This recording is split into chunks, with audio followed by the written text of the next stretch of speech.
নমস্কার সবাইকে। আশা করি সবাই ভালো আছেন। আজকে আমি চা বানিয়ে দেখাবো। তো আমি এভাবে চা বানাই, আর এভাবে চা বানালে কালার আর স্বাদ দুটোটাই কিন্তু অসাধারণ হয়। আপনারা নিশ্চয়ই এভাবে একবার চা বানিয়ে দেখবেন, সবারই ভালো লাগবে। তো ভিডিওটা দেখতে থাকেন আমি কিভাবে চা বানাই।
এই যে আমাদের রংটা এখন এই যে দুধ আর চিনি দিয়ে মিক্স করে নিব।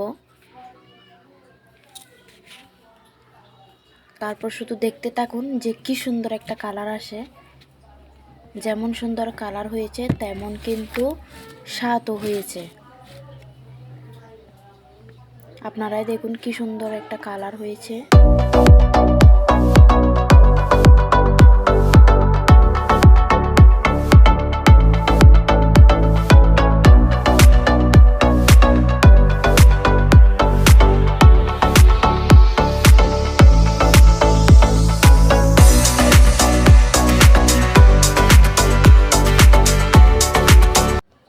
এই যে আমার চা বানানো শেষ।